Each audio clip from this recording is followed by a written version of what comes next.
sustainable development. And the outline of my presentation is one. We'll begin with an understanding of what national values are. I am going to have an easy job there because you've already explained what national values are as contained in Article 10 and Article 232 of our Constitution. Then I'll zero in on one of them, that is sustainable development. It is actually Article 2. It is stipulated in Article 2. Sorry, Article 10, my apologies. Article 10, Clause 2, D. It is actually listed there as the last of the national values. And I think most of the times we don't get to discuss it as a national value. Sustainable development for long has been discussed at the United Nations and also in NGO fora. It is being discussed by economists from their perspective.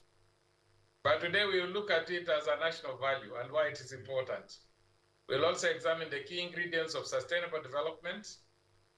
And then we'll zero in on how trade promotes sustainable development. Thereafter, we'll do a comparative analysis of Sri Lanka and South Korea. Why the two? It is because I'm just fresh from a visit of those two countries, and I realized they have a lot of similarities with Kenya in terms of the best case scenario and the worst case scenario. And therefore, the lessons from those two countries, I think, are very useful for us as a nation.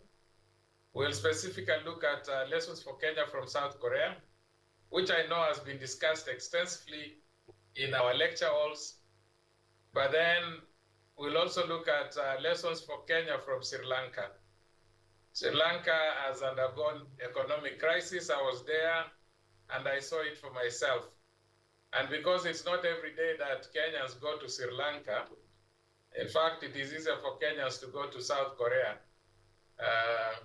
It's a destination that many people prefer.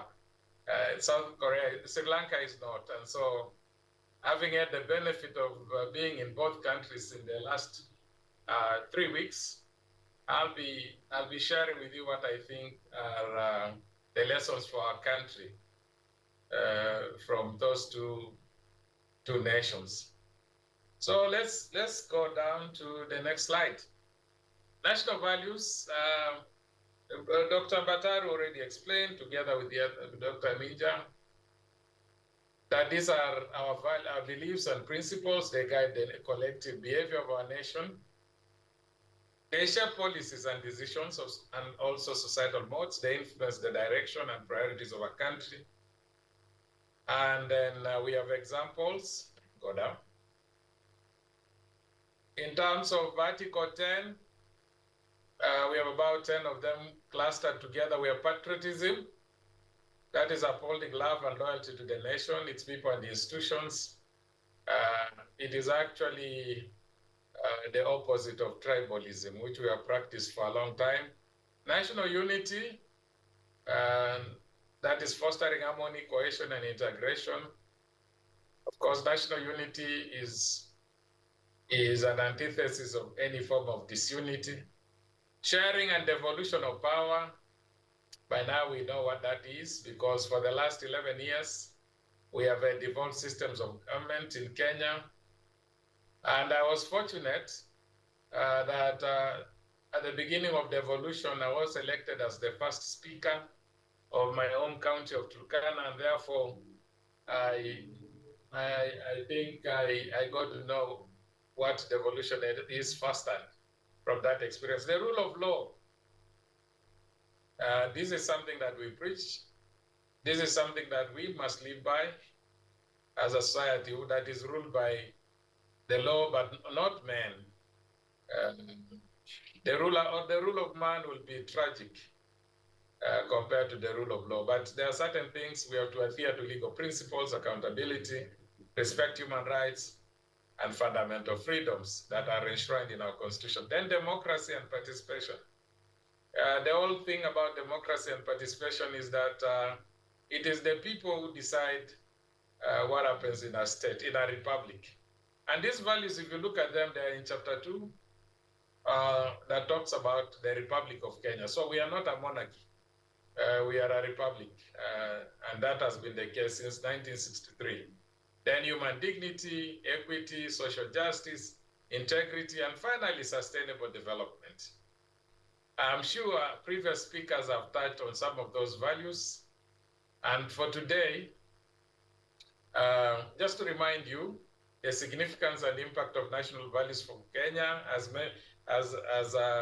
already highlighted by the previous speakers. One is to promote ethical conduct. Upholding national values like integrity and accountability ensures transparency, honesty, fairness in public service interactions. Then there's enhancing trust and legitimacy. The offices we hold in public service are all held in trust for the people of Kenya. And we derive legitimacy to govern from the people of Kenya through regular elections.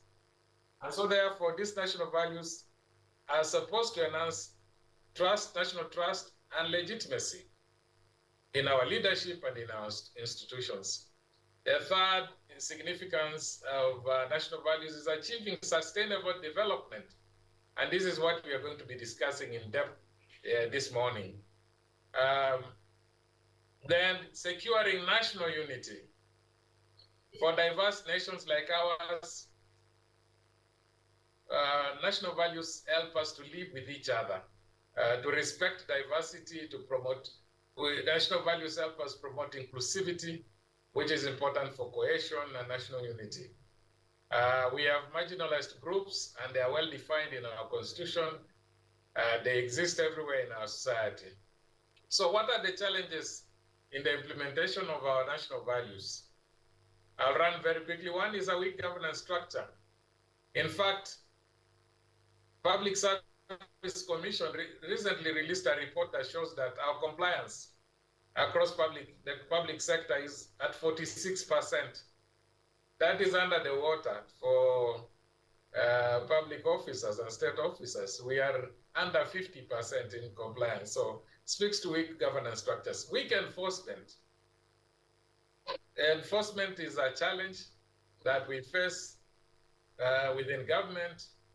Regulatory institutions are not doing their work. For a long time, they'd abandoned their mandates. And you know, governance is all about enforcement and regulation. And weak enforcement works for those who want to corrupt society, for those who want to get away with things that are not right. So that is what weak enforcement does. Cultural inertia. This is something that we are facing. Our practices, some of our entrenched practices, are resistance to adherence to national values. Limited capacity. We don't give sufficient resources to institutions that implement national values. We are, in fact, like, you know, the National Cohesion Commission and others, they are some of the most underfunded institutions in our midst. When in fact we deny these institutions resources, then they will not be able to execute the mandate of ensuring that national values are embedded in our society. Then corruption. Corruption in all its forms, as you all know, is still here. And so corruption is a symptom of a society that, as Dr. Badaru said, either lacks values or one that doesn't adhere to its values. So those are the challenges. We have strategies for mitigating, proposed their strengthen legal frameworks, promote integrity, build capacity of as many officers who need to be doing this kind of thing. I am happy with Kenyatta University for identifying those they call champions for national values. We need to have those people everywhere, and we need to equip them with the necessary skills. engage citizens. Yeah, for as long as we don't bring citizens on board, we'll continue having these as academic discussions.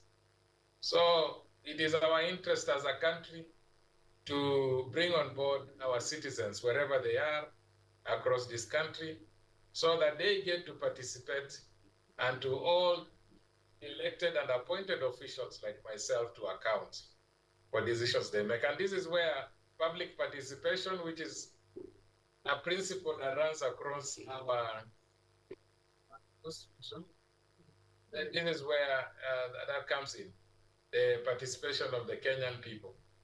Then promote leadership by example. For as long as senior leaders get away with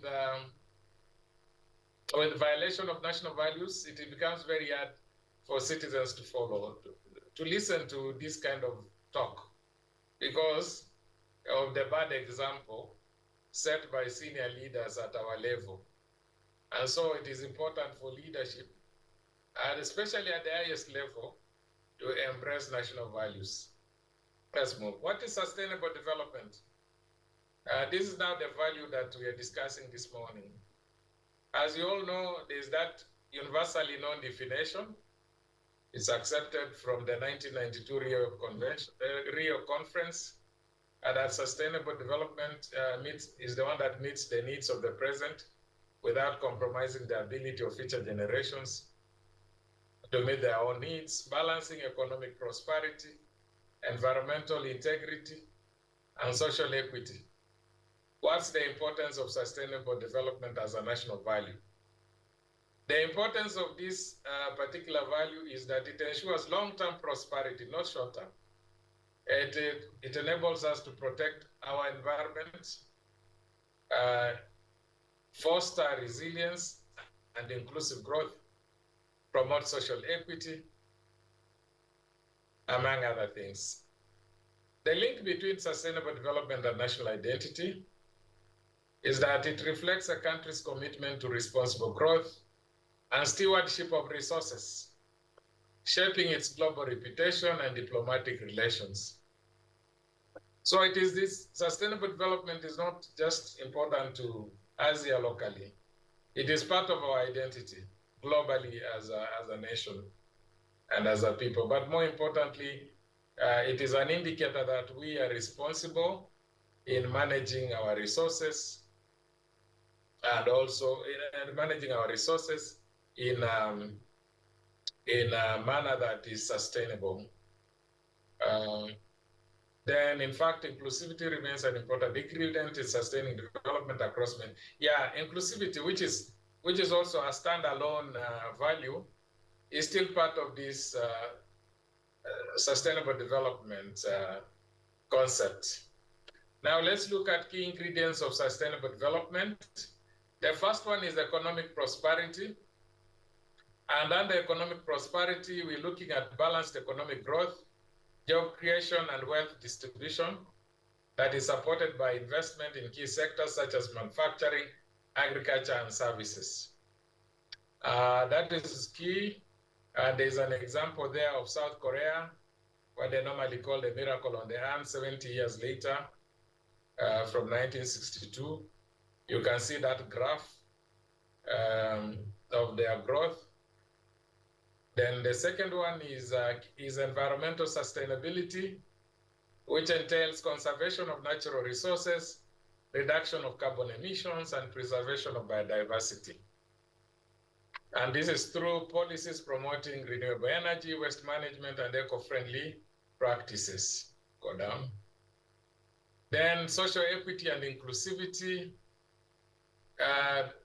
Here, what is important is that there has to be equal access to education, healthcare, and opportunities for all citizens to ensure inclusive growth and social cohesion. This is very similar to what we are talking about in the social pillar of Vision 2030. Now, we come to trade. Why trade? How does it promote sustainable development? Now, you can see a symbol of a ship, and this tells you my perspective as your PS for shipping and maritime. Trade, 90% of international trade is done by sea. Only 10% is facilitated through land and air. So everything comes by sea. It comes by ship. The vehicles you drive, the fuel, food. For an importing nation like Kenya, everything comes through the port of Mombasa, except a few things here and there. But also, and that tells you the importance of this sector that I'm heading.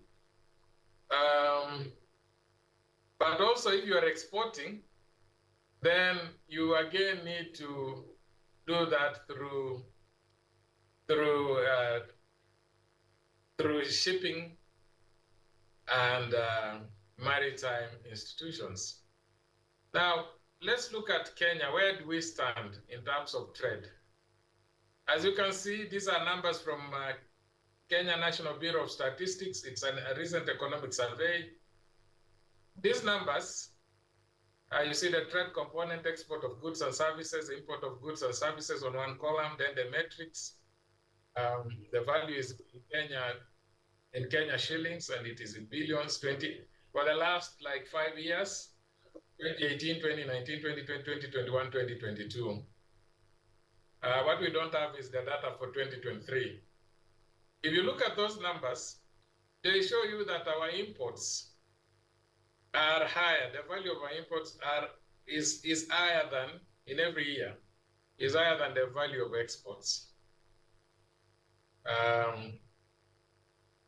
So, whereas there was some growth in exports, but it was not sufficient to offset the growth in imports. So we are basically an importing nation.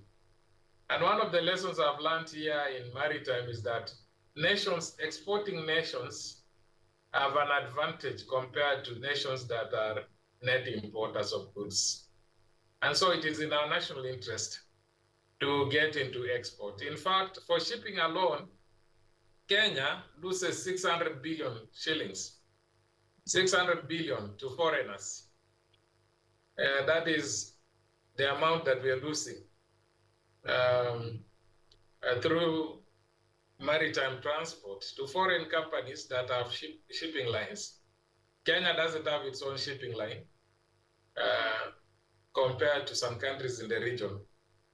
So Kenya, and those of us in leadership now, have the opportunity of establishing a shipping line so that the 600 billion which we lose, that is just for transport, let alone what we get through exports. That comes back to us.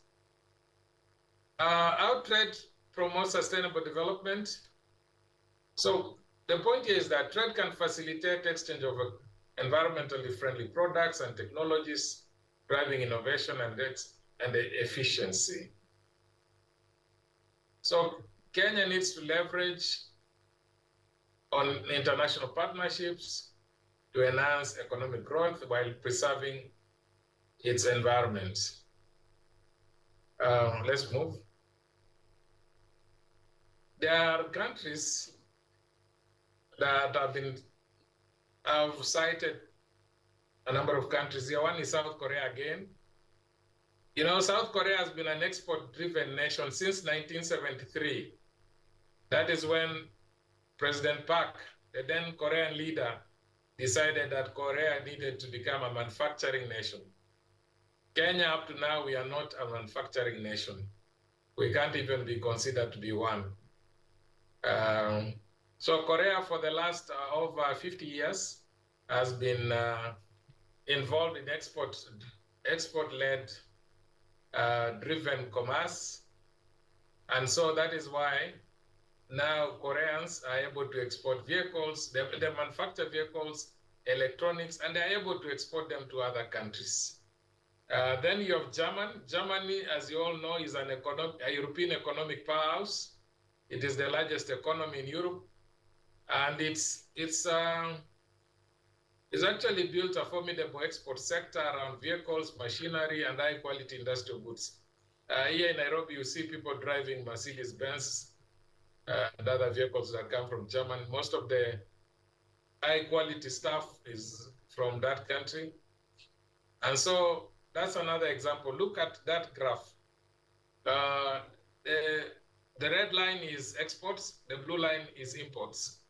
You can see the exports are higher than the imports, go down. Then Taiwan, which is one of the 4 Asian tigers, the exports are in blue, the exports are to Asian nations, and then the imports are in red here. You can see again for Taiwan, they export more than they import. And this data goes back to 1995. Let's go down. So we have a number of challenges and opportunities. The opportunities are in trade agreements that we make with other countries. Of course, trade agreements come with some conditionalities. I was PS for labor before I came here. I'll tell you from a position of authority that for every trade agreement that is negotiated with the Americans or other people, there is a component of labor, fair labor practices. And then Kenya is can also benefit from the ESC, the AFCTCA, and other initiatives within the region. We go down. So how can we increase our exports? One, we need to invest in education and skills development. This one will never go away. In education is one area where we must invest at all times. Just go back. And skills training. We have university education, which it goes without saying, but we also have vocational training programs. I'll tell you that South Korea adopted vocational training to equip people with skills so that they could go and work in the Middle East. There was a construction boom in the Middle East, and South Korea was able to send its people there in the 70s. And they have continued with vocational training to produce their manufacturing products. Promote innovation and technology adoption. And here we have to invest in research and development. Of course, we as a country must recognize that without research and development, we cannot realize technological advancements. And so the underfunding that has characterized research and development in this country has to be changed. Improve infrastructure, enhance trade agreements. We also need to support export-oriented industries by providing incentives and support to agribusiness and manufacturing. As I've said, manufacturing is also where we are missing. I was in a conversation with one of our eminent Kenyan public servants of many years. He served under President Kibaki. And he told us that President Mwai Kibaki succeeded in turning around his economy, leaving us with a surplus. But the only thing that Kibaki says he wasn't able to do was to make Kenya a manufacturing nation. This is the opportunity that our generation has. We need to make Kenya a manufacturing nation so that our industries can export what we produce here to other nations. We need to facilitate market diversification. We also need to ensure quality standards are maintained, and therefore the games that normally happen have to end. So provide export financing. Yes, this is very important if we've really to get into the international market in the area of trade. Now let's come to Sri Lanka and South Korea, where I was recently, just this month. Let me start by saying that at independence in 1948, first let me not read that. Sri Lanka and South Korea have certain similarities with Kenya. Sri Lanka is an exporter of tea. Tourism is also a major sector for Sri Lanka, for Sri Lanka's economy. South Korea is similar to Kenya because we are age mates, more or less the same age as nation states. We were the same level in 1963. But at this point, we also have the same population. They are 50 million. We are about 52 or 53 million now. In 1948, Sri Lanka was the second largest economy in Asia. It was number 2 after Japan when it got its independence. Korea and other Asian tigers and countries like Kenya were much behind. Korea was a poor country together with the other Asian countries. However, because of exclusion, there was a war of 26 years that you're all aware of. The Tamil tigers who represented the minorities, the Tamils. The Tamils are in the north and northwest part of Sri Lanka, and they originated from India. They are a minority. They were fighting with the majority who are Sinhalese. And the Tamilis are Hindus and Christians. The majority, the Sinhalese, are Buddhists. And so this war for 26 years remained protracted, and from 1983 to 2009, when the Tamils were defeated by the Sri Lankan military. So from 2010, Sri Lanka began the process of rebuilding itself post-war. And this is partly what explains the heavy borrowing of Sri Lanka. The Sri Lankan governments went into borrowing from different nations, multilateral institutions, such that by 2022, the Sri Lankan national debt was 110% of their GDP.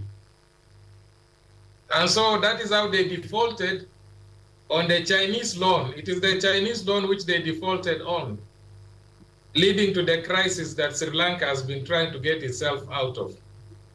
But then I'll say that the last 15 years, Sri Lanka has also had a problem of endemic corruption, leading to short-sighted policies and theft, which I'll demonstrate shortly. Then there was lack of fiscal responsibility and sustainable debt management. They borrowed from everyone, and they borrowed more than they could pay. So the lesson you learn there is the need for balanced budget, economic diversification, and careful monitoring. Let's go down. On the other hand, South Korea, for 50 years, was growing by leaps and bounds economically. From a low-income country in the 60s and 70s to a very high-income economy today. It's a first-world economy today. Many of you professors have been to South Korea, and it is a country that we all admire. But it's a country that was at the same level with us. And the growth of Korean economy is attributed to robust leadership and strategic investments in education and innovation. The visionary leadership is, in fact, the single-minded and strong-willed leadership of President Park, the one who led South Korea between 1963 and 1979, who is what is responsible for the South Korean economic growth and development. Whereas President Park got assassinated in 1979, the Korean government, especially the Korean bureaucrats have a lot of power than the politicians. In fact, I was told by a Korean recently that don't mind so much what you do at your level. You should care what they do at what they call the working level, the technical level. It is the bureaucrats that have supported the private sector to grow in South Korea. And therefore, the question there is, does our bureaucracy here in Kenya support the growth of our private sector?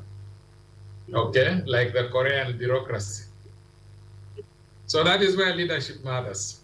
So the contrast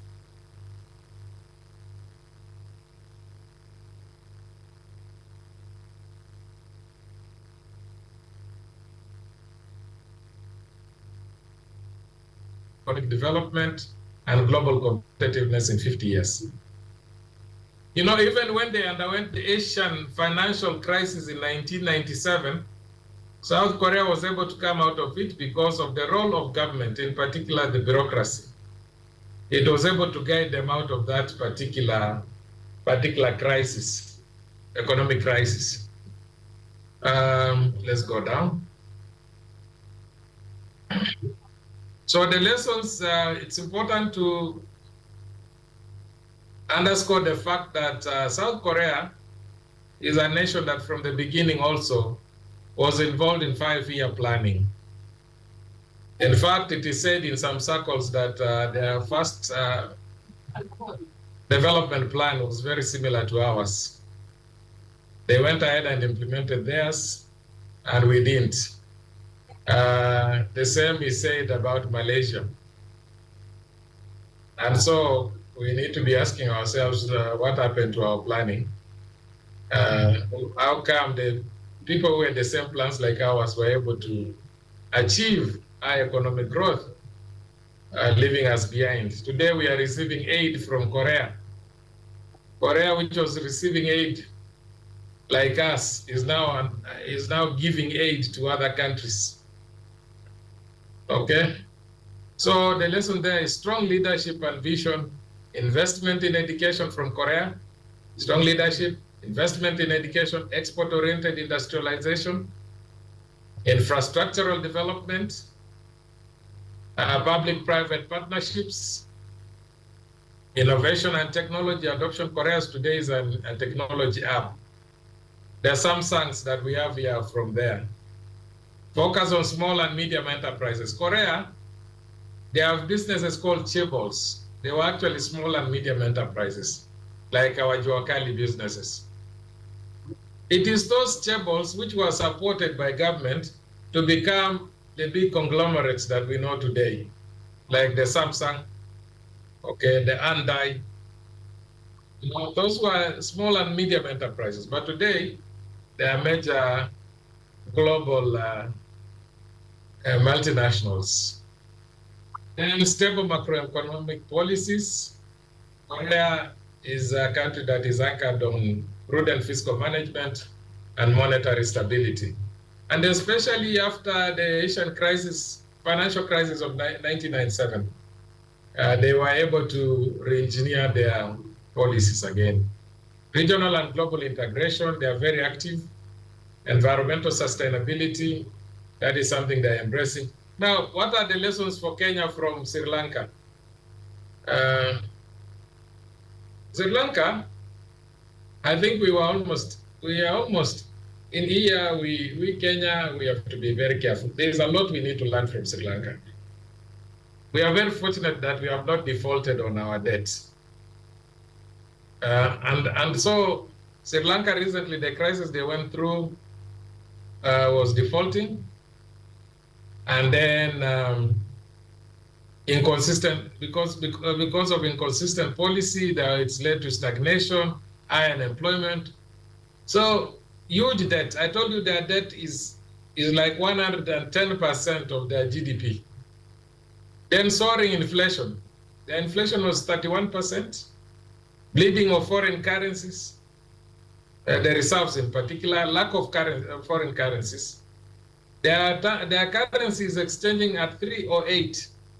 When we were there, the Sri Lankan rupee was $1 was exchanging to 308 Sri Lankan rupees. How did a country that was the second largest economy find itself in this situation? One, we said, was the war. And the war was about exclusion of minorities and dominance by majorities. But then, whereas those minorities got defeated, But the Sri Lankan people, all of them, including the majority groups, have actually suffered, arising from what has happened. Because they went to borrow to borrow money, as I've said, from multilateral institutions, other nations, eventually piling huge debts, which they could not pay. And as a result, now, the economy collapsed. Now, this probably illustrates better these particular slides. Okay, 1983 to 2009, the war, massive external decline in forex, that's the second factor. Then you had the pandemic. There was also bad luck with Sri Lanka. You know, the pandemic came and it completely ruined their tourism sector. Then there was a misguided policy.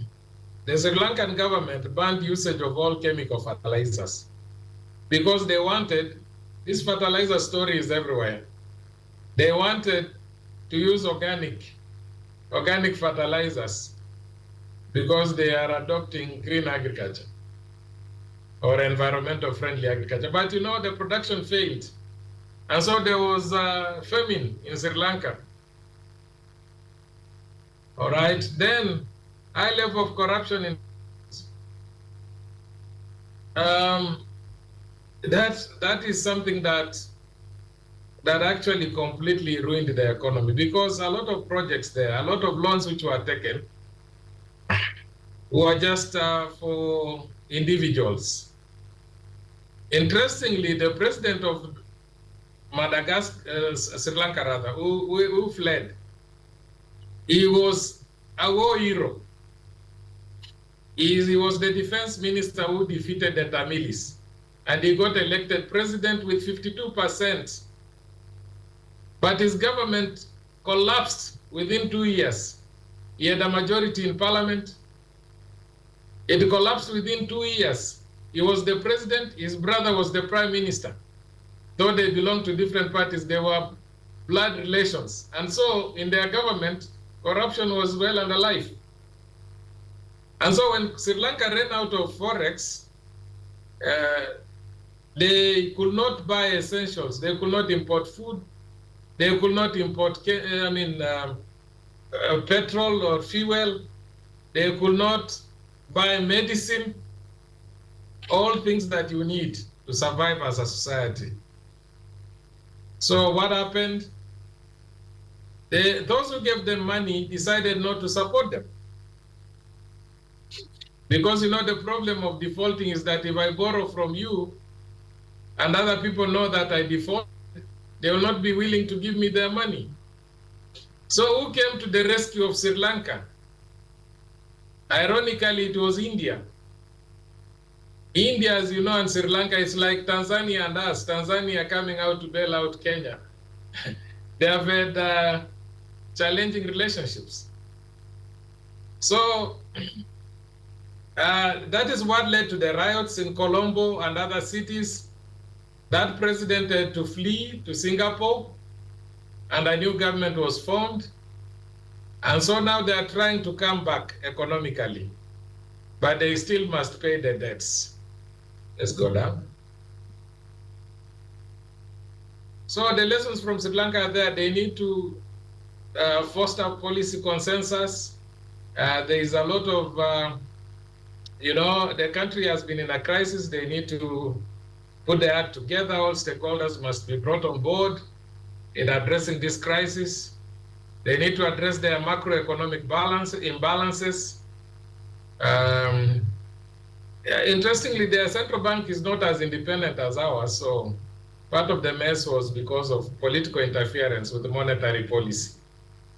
Then improved agricultural productivity, whereas it was good for them to come up with the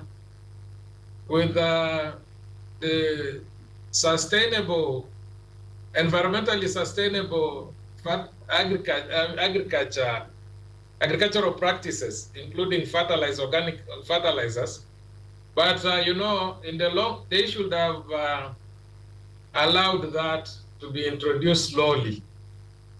Now, they told people not to use the inputs that they normally use, and then they could not produce enough food. And that is what led to the collapse of the government. Let's go. So for Sri Lanka, really, the most important lesson for us as Kenyans is that we have to be fiscally responsible. We must manage our debt to bring it to sustainable levels. Our own president yesterday, while addressing the sagas, the CEOs and the chairs of those sagas, he told them that we are paying 7 out of 10 shillings for foreign debt. So we need to bring that down. We will either we do that, or if we continue with what we are doing, we'll end up like Sri Lanka. So lessons for Kenya go down. Yeah, transparency and accountability, strategic planning, go down again. Yes, so in conclusion, because I've gone on and on talking, let me say that South Korea, in my view, is a country that is strongly committed to its national values. It is now an economic powerhouse in the world because of their values.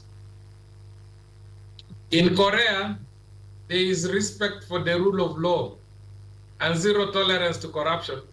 To them, just to give you an example, in Korea, the prosecutors, public prosecutors have more power than the president. And that is why 2 of the Korean presidents went into jail. They got jailed because of corruption. All right, in Sri Lanka, what is a country that did not uphold national unity and equality, excluding other people, practicing religious intolerance,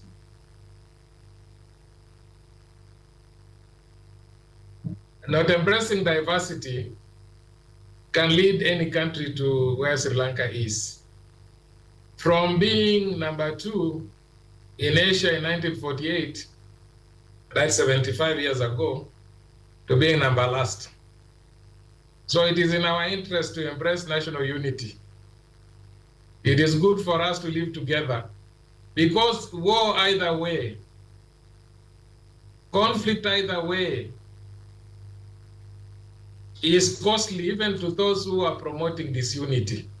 Now look at the example I cited. This man who ran away was the defense minister who defeated the Tamilis. They got elected as a war hero. But 2 years later, he had to run for dear life from his own people, the Sinalis, the majority, because of the pain, the economic pain that the majority of Sri Lankans were going through. So unity is very important. So Kenya has an opportunity. Kenya has an opportunity of either embracing its national values and become the South Korea of Africa, for example, to use that, or go the Sri Lankan way, which will be very sad.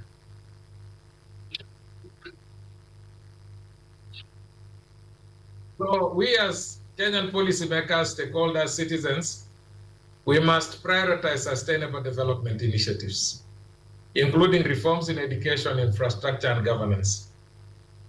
Then inclusivity, collaboration, and partnerships among government, private sector, civil society, academia, and international organizations are essential for driving sustainable development in Kenya. All of us, without exception, must embrace this agenda. And then finally, there is need for continued strong leadership and investment in education, innovation, and sustainable development policies. Thank you all. Nawashukuru sana kwa kunisikiza. God bless you. Asante sana. Thank you very much, Honorable Kaituko. You have actually given us a very enlightening lecture on the role of national values in promoting trade. You have touched on how values actually shape policies, programs, and even our laws, and how values are so key in terms of stewardship of resources. And you pointed out the issue of intergenerational equity for sustainable development, which is very key. You have also pointed out the fact that we need to enhance trust and legitimacy. And of course, that's key for any government to continue ruling. It must be seen by the citizens as legitimate. And of course, the comparisons that you have made between Kenya, South Korea, Kenya, and Sri Lanka, and the lessons for Sri Lanka are very, very key.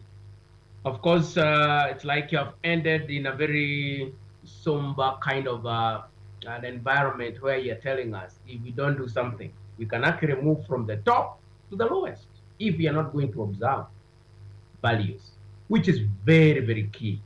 That indeed, and this needs to go out there not just for this community, university community, but to all Kenyans, the need to uphold values, transparency, accountability, rule of law, if we are to have meaningful economic growth and development. And finally, he talked about the need to embrace diversity. And like what's happening in Sri Lanka, we need to, and of course, we also know that in Kenya, we have still a challenge in that area. And therefore, we need to kind of have a clarion call to all Kenyans. And of course, this forum is part of that. And we believe that also other organizations, public sector organizations, non-state actors, all of us will take part in promoting this national. Sri Lanka was second, and now it's at the bottom of the pyramid, which is very sad. And it's all about values and, of course, leadership, because we talked about the need for visionary, robust leadership. And that's key for any transformation to take place, just like you mentioned in the case of South Korea. So now I want to invite questions. You may have a question. I want to open it up for management, members of management. The rest can be posting the questions on the chat. I'll see them, and then I'll raise them. We'll just flag them out and ask the guest speaker to address them. So do we have questions from the team, from the management team? Then after that, ask the rest of us post in the chat. Just post them here on the chat. I'll see them, and our guest speaker will be able to respond to them. Management team, it's turn now. If you have any question or even comments. I see someone here, Mr. Mark, who says, indeed, it was a very informative session. How I wish we could emulate with caution South Korea scenario. So this we must do, or else we will suffer together. So he says we can avoid a declining economy if we adhere to our national values and principles. Very, very good comment. Dr. Wambugu says it's a great and enlightening presentation. That's true.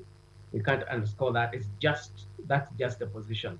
There's a lot that we have learned out of this. Any other comment or question? Let me open it up. Yes. Professor Minja, I can comment. Go ahead, Prof. Thank you. I want to state that Professor Godfrey Muse has stepped out. He received another very urgent issue to attend to, but the comment he gave that the talk is very, very good, touching on very topical issues that we all need to embrace if we are going to develop this nation. And one of the things I noted from our guest speaker, Honorable Kaituko, he mentioned that our governance structure is still very weak. We are currently at 46%. We are below 46% in terms of compliance of what is expected. And maybe he can comment on this and let us know what we need to do to improve on this as a government. Because really, if the governance structure is weak, is below what is expected, I'm sure the government must be on top of this, thinking of what we need to do so that we are able to address that, because it's a key ingredient if we are going to have good governance in our institutions. Thank you. Honorable Kaituko, you could respond to that. Okay, thank you very much. Thank you for all those who are making kind comments here. I appreciate. It shows that this talk was well received. I want to thank Professor Gisheru for his question. Yes, on the what are we doing about the weak governance structure? Within government, there are already measures that are being implemented. Since I'm an insider, I'm aware of them. And because we are in the executing arm of government, I'll tell you that the approach that is being taken by this administration is to ensure that we move from 46% to above 70%. One of the things that is being done is to encourage the regulatory agencies in every ministry to enforce the law, to ensure that there is compliance with the regulations. When the regulator is working, then it is very possible for people to comply. But when the regulator is absent or is compromised, then a lot of things go wrong in that case. So that is number one. Number two, so regulatory agencies within government. Number two is that our oversight institutions must actually take their role very seriously. I'll tell you this, Professor Isheru. When I was elected speaker, I met a fellow speaker from South Africa. And he told me that if you want to help your people, oversight, strong oversight leads to very good service delivery. Weak oversight will lead to corruption and also to poor service delivery. And so therefore, there is a connection between oversight and service delivery. And we have enough oversight institutions in this country. Some of them have elected people like members of parliament. Your own member of parliament should be able to oversight the executive. That is his responsibility. Then the other institutions within this constitution, especially the independent commissions.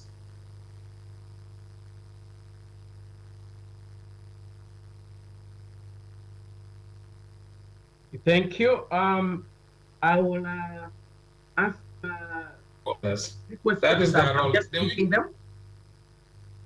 The independent commissions. Yes. Yes. So, yes, sir. Go ahead, Honorable Kaituko, if you have not finished, so that I can ask another series of 3 questions I've picked. So, yeah, finally, I think the citizens themselves, enlightened citizens, and we have a large enlightened citizenry, must be able to have this conversation as whether we want to continue with weak governance institutions or whether we want to strengthen them. And strengthening them means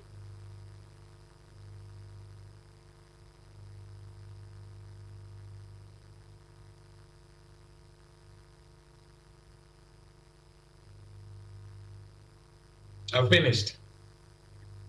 Thank you. Thank you. Prof, I can proceed? Yes, proceed. Yes. Okay. Honorable Kaituko, I have 3 questions. I'm picking from the chat. The first one is the issue of public debt. in Kenya, the rising public in Kenya, and how it is affecting spending in social welfare. So what is the government doing in order to cushion the citizens? Because this debt and the obligation to pay will affect spending in social welfare. So is there anything that the government is doing? Another one has asked, is there a difference between values and principles of governance, or are they the same? Values and principles of governance, are they the same, or is there a difference between them? Another question, I hope I'm not too fast. Am I? Another question, the third one. How are we applying South Korean example to deal with corruption in Kenya? We have learned the lesson, but are we applying it in Kenya? The South Korean example. We talked about presidents being jailed. So maybe you can speak something toward that. So those are the three. I'll give you another three once you respond to. Okay, thank you very much, Professor Minja. On social welfare, you remember before this assignment, I was in the Ministry of Labor and Social Protection. My colleague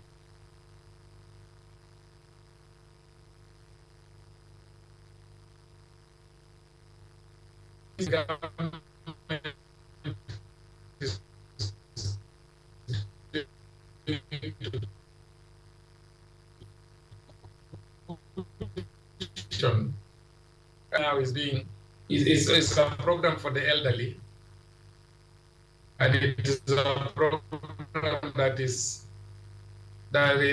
being paid for by the government of Kenya 100%. And so that is one way in which social welfare is being addressed. The other ways are through there are new schemes that are coming up. One is social health insurance, which is about to take effect. That is a social welfare issue because it touches on those who will not be able to afford access to medical care. And so yeah, there are a number of programs that help those who are disadvantaged in our society, and they are mainly domiciled in the Ministry of Health, Ministry of Labor. On the issue of values and principles, really, from a layman's perspective, a layman will say they're the same. But I think values are broader. Principles are there to give effect to the values. And values are the anchor. The principles are guidelines, broad guidelines that enable us to implement those particular values. Because a value on itself, it's my view, I may be wrong. You don't just implement it like that. There has to be principles to help you in the implementation. Finally, whether we can apply the case of South Korea, yeah, well, the day we'll jail a sitting president or a former president, but then that is the day we will say we have followed the Korean example. But of course, our constitution also cushions the president from prosecution at this point. Maybe once they're out of office, that is when you can get to prosecute them. But you don't need to prosecute the president. If you prosecute big people like ministers, PSs, CEOs, then we'll say we are in a way following the Korean example. That will be my response, Professor Minja. Thank you for those responses. Another two questions. What is it that can be done in terms of promoting peaceful coexistence, especially in the northern part of Kenya, because that is what will lead to dignified livelihoods.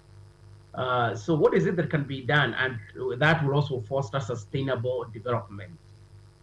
Another one is asking whether South Korea developed that much because the system of governance was more autocratic than democratic. So what would you say about that? Is it that the president or the ruling elite had more powers to enforce, and so people could actually do the right thing? The third one is about our generation, the young generation that wants to, the Gen Zs. They're interested in white collar jobs as opposed to blue collar or areas of manufacturing.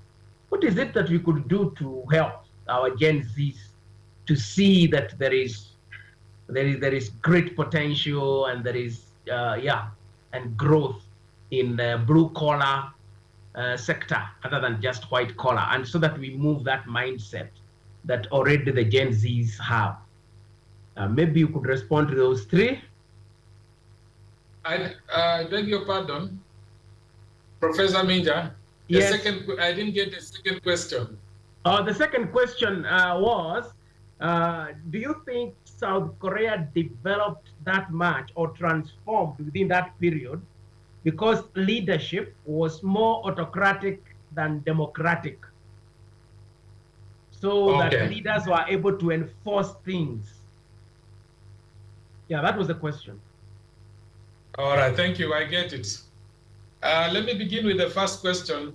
I'll say that because I'm from northern Kenya, I have a lived experience of the issues that are being raised here regarding peaceful coexistence between pastoral communities. The thing about those communities, cattle rustling was a cultural practice, but it metamorphosed into a commercial stolen livestock, and therefore that complicated the arithmetic. And also, there is another dimension of land which politicians have introduced to the conflict.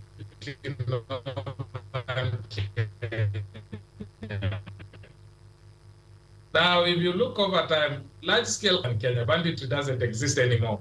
It used to be a northeastern problem. But cattle rustling, which is in the Kerio Valley and areas like my home county and West Pokot and Samburu, they're now found in certain areas, in certain sections, in pockets. And these are groupings that have allegiance to certain non-politicians. And therefore, the problem there, in my view now, is a breakdown in the rule of law. That there is a culture of impunity, especially among some of our elected leaders. They are the ones who promote the conflict, and that's now found in northern Kenya, because they either want to be heroes or to be re-elected, to be elected into office. And so this is partially the problem. It is a rule of law problem, but there's also a development problem. Some of those areas don't have any school. They don't have hospitals. They are very large. There is no presence of government. The nearest chief could be like 30 kilometers away. And so there's no government, there's no police, there's nothing. So we must also have presence of government in areas like Tiati, Turkana East, Samburu North, and Samburu East, Pokot North, because those are now the areas where, and Marakwet, those are now the areas where you find this problem. Okay, and Baringo, parts of Baringo.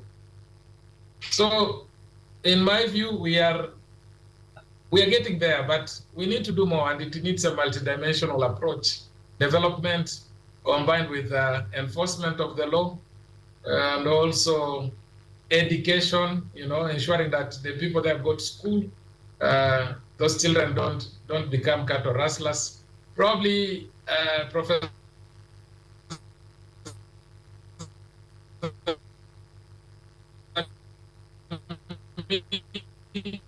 at this point, I will suggest that for those who are able, they can about the issues of underdevelopment and conflict in northern Kenya. On the second question, yes, initially South Korea was a dictatorship. In fact, development scholars used to call it a development. The style of President Park was that of a development dictator. But President Park himself got killed by his friend because of the riots that broke out in 1979. And when his friend was taken for prosecution, in his defense, he said he did that because President Park was opposing democracy. Well, he didn't get away with the crime of killing the president, so he also got hanged. But what happened is Korea from that time became a democracy. After Park, there has not been a dictator from 1979. They have only been electing their leaders, sometimes under difficult circumstances. In fact, this coming month, there is an election in South Korea to elect president and other leaders. And so therefore, we can no longer say that Korea only developed because it was a dictatorship. That argument would apply to the first 15 years, 15 or rather 16 years of its development. Then the other years, it's become a democracy like any other country where the will of the people reigns and the leaders who are elected are the ones who are the ones ruling. And as I've told you, in South Korea, the public prosecutor is more powerful than the president. And so there cannot be a dictatorship where an enforcer of the law is the one having more power. In fact, ironically, the current president was a prosecutor before he became president.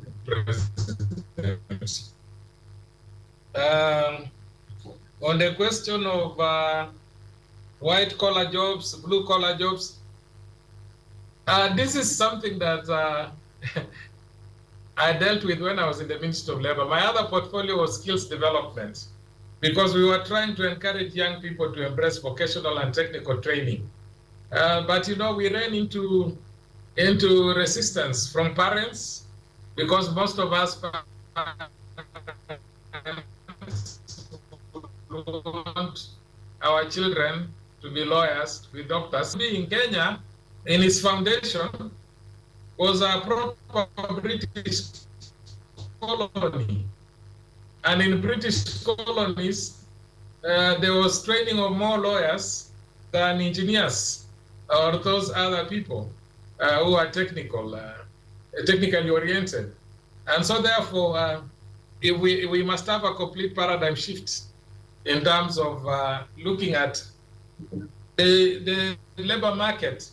I'll tell you from a position of authority as somebody who was in charge of labor and skills development in this country up until October, that the labor market here and overseas is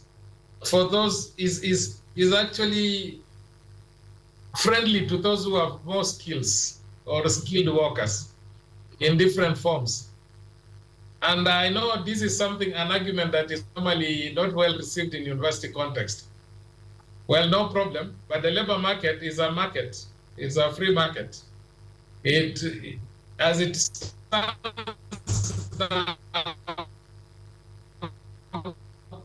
young people, not just we want to be seafarers, because our young people who train as mariners don't want to go to sea. Why? Because of affluency. They want office work. So this is a general problem across the world. But the labor market is in need of skilled workers across the world. So therefore, it is a reality that we have to live with. If you want to make a living, then you have to invest in skills development. Either reskill, upskill, that's acquire new skills, or get more skills, so that you can get absorbed into the labor market. Otherwise, as things stand now, you will train, yes, but then the needs of the employers will be different. Then either you'll be underemployed because of mismatch in your knowledge and skills together with what the employers want. You have more qualifications, but the assignment you are given and the pay you get is very little. And so this is the reality we are facing, Professor Ninja. It's a conversation that we must have as a society, and they need a change in mindset. We also need to remunerate in this country. Skilled jobs are not well paying, particularly for those who've gone to vocational and technical training institutions. They're lowly paid. And so nobody wants to go there because we don't pay them well, those in the Juakali sector. And so therefore we need to look at the pay structure. And this is a critical issue for all of us. I thank you very much. Thank you very much, Honorable Kaituko, and colleagues and guests. You realize that this is a very interesting topic, and we can discuss this thing the whole day. But time is not on our side. We are just at the tail end. There are very many questions, Honorable Kaituku, that people have posted, but we don't have time to address all of them. That tells you that your topic was very interesting to all of us and very enlightening and very educating. Just before I call Professor Kibunge to move a vote of thanks, we have Mr. Biketi, Ambrose Biketi, who is the Deputy Director, Directorate of National Cohesion and Values. He is with us. I will invite him to just make some closing remarks, a few comments, before we can have Professor give a vote of thanks. So, Mr. Biketi, it's your turn now to make some closing remarks. And thank you for being with us. Welcome, Mr. Biketi.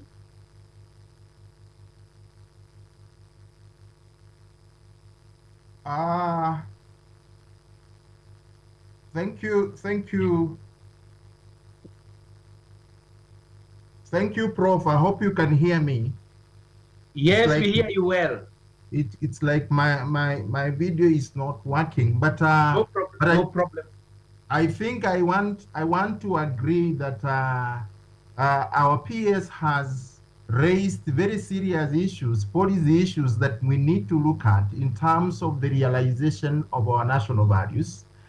And the presentation, Chair, was so insightful, especially bringing out some of the things that we need to work on as a country. And apart from sustainable development, Chair, I was so keen on patriotism because as much as sustainable development comes at the end, patriotism is also very critical when we are talking about trade. And this is where, because of the love of our country, so the patriotism, which is about the love of our country, it will help us not to import some commodities, because you talked about importing some commodities that are harmful to our country. Anytime you're doing business, for example, doing any importation, if you're a patriotic Kenyan, Chair, you will abstain from importing commodities which are going to destroy our people. And some of them are harmful to our people. And that one brings in the aspect of human dignity, because our people will be saved from consuming harmful products and therefore reducing their lifespan. So trade, if we don't mainstream values, especially in trade, especially at the importation level, we are going to compromise the health of our people in this country. And that is why the government is very keen on trying to ensure that as much as we are importing, we are also coming up with mechanisms of promoting our local industries, because that is where patriotism is all about, so that as much as we are importing, at one time we will also export, because It is exports that are going to raise our country to a level that we want. And we are also talking about empowering our local businesses and local manufacturers and innovators. That is still patriotism, Chair. And so how can we be able to empower them to compete at that national or international level? It is because of the programs that we are putting in. That is why one of the pillars in the bottom-up economic transformation plan, Chair, is about how do we support micro, small enterprises also to come up, because these are our own industries. These are our own manufacturing farms, even in the days to come, the way we heard from our peers. So it is an aspect of patriotism, so that at the end of the day, we promote what is our own. As much as we are importing, we are also guarding against bringing in harmful products. That is also patriotism. And another key thing, Chair, I wanted to bring on board is the protection of the marginalized, because during trade or businesses, we have some people who are coming in for the first time. They are not having enough muscles like the seasoned ones. So we have to push on them from unfair competition, especially in the business doing processes. That is why there is the issue of the protection of the marginalized, and the government is very keen on that.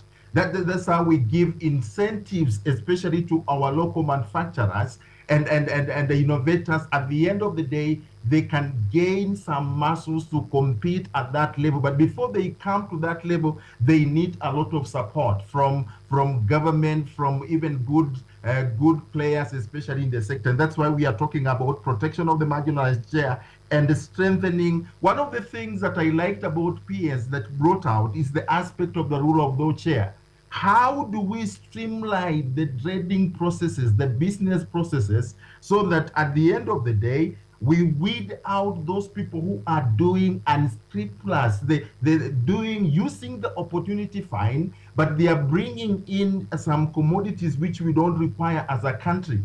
Then at the end of the day, our people are being exploited. So the rule of law is a key thing here when we are talking about trading and processes, because we have a policy and legal frameworks that are supposed to govern those trades and businesses that we are doing. But if we don't enforce them well, at the end of the day, we will end up killing our people in the name of doing business or trade or importing something like that. So they need to adhere to the existing legal and policy frameworks, especially when you are doing any trading or any business venture, either with the international community or locally in our country.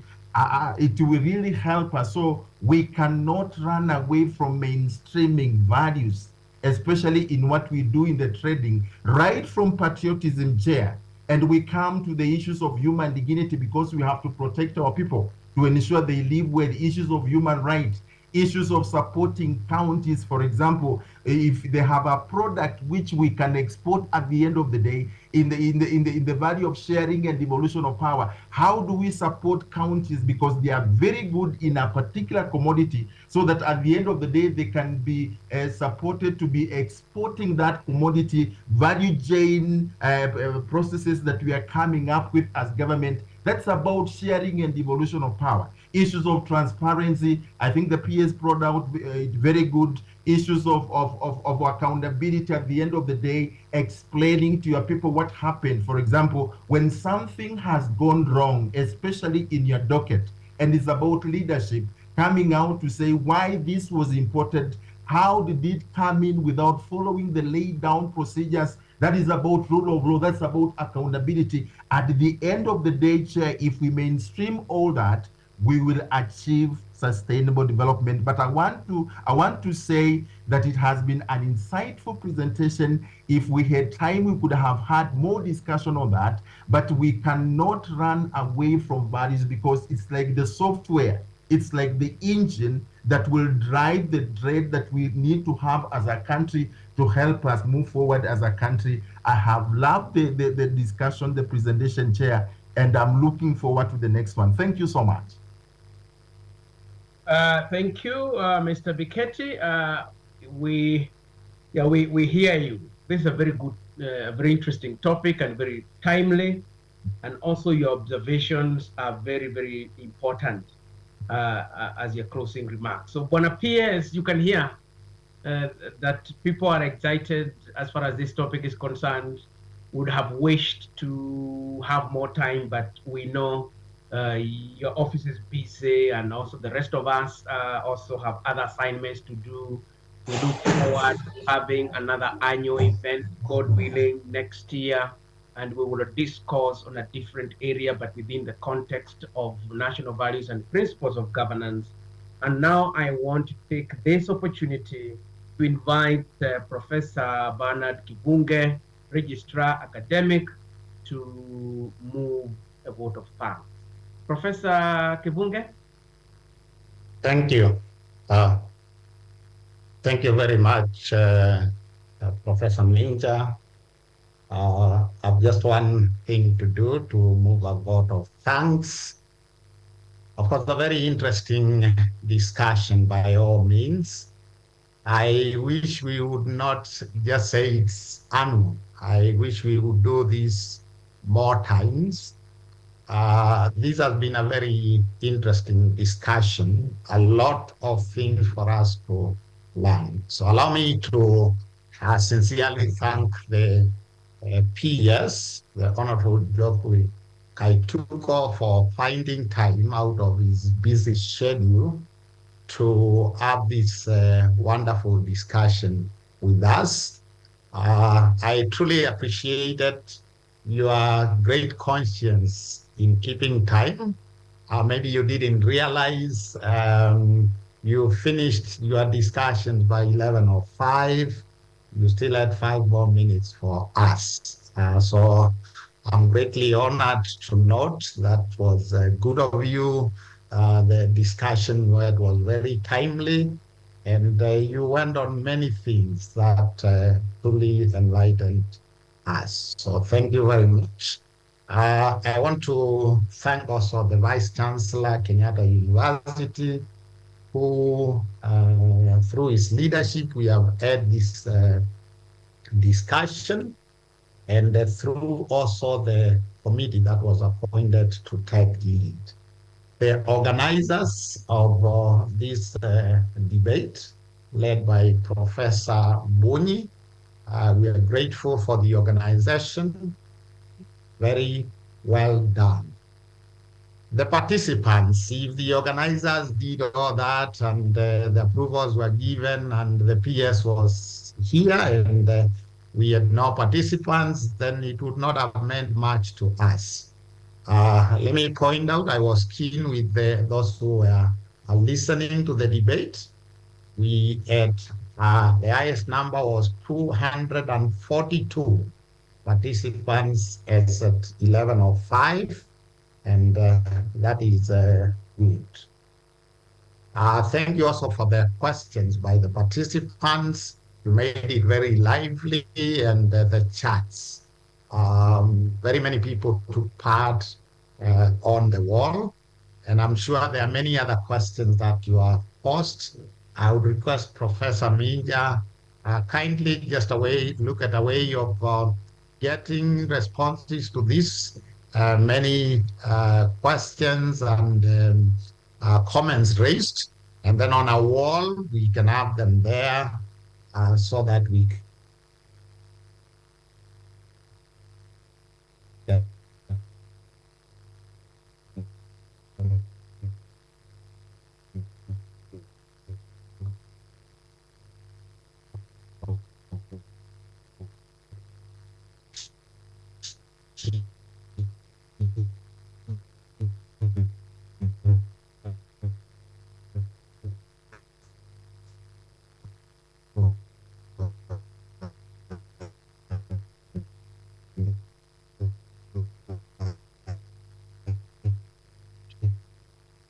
appreciate you, as and all of us should be.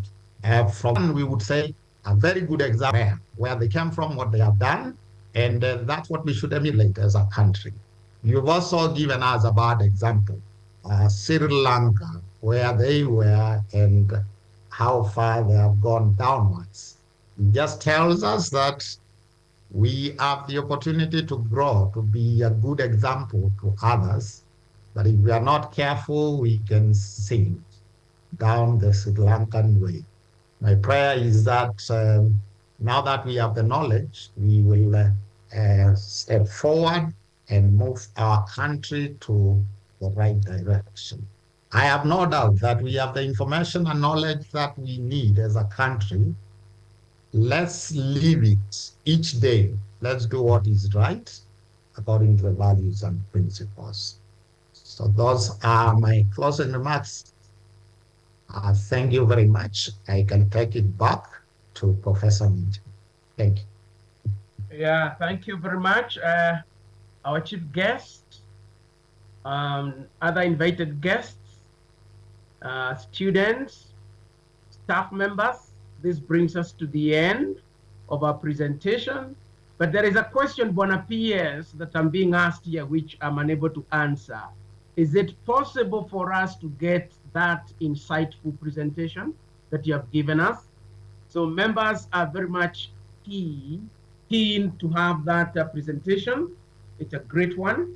And we feel that if it is possible for you to post it to us, then we will circulate it. Bona PS? Yes, yes, without doubt. I'll share with you and also Professor Mbataru. Okay. Thank you very much. So members, you've heard, we are going to get the presentation, and then we will circulate it. The academic division will circulate it to the members. So that brings us to the end of our presentation. Thank you very much. Have a good day, and God bless. Thank you again, Bona PS.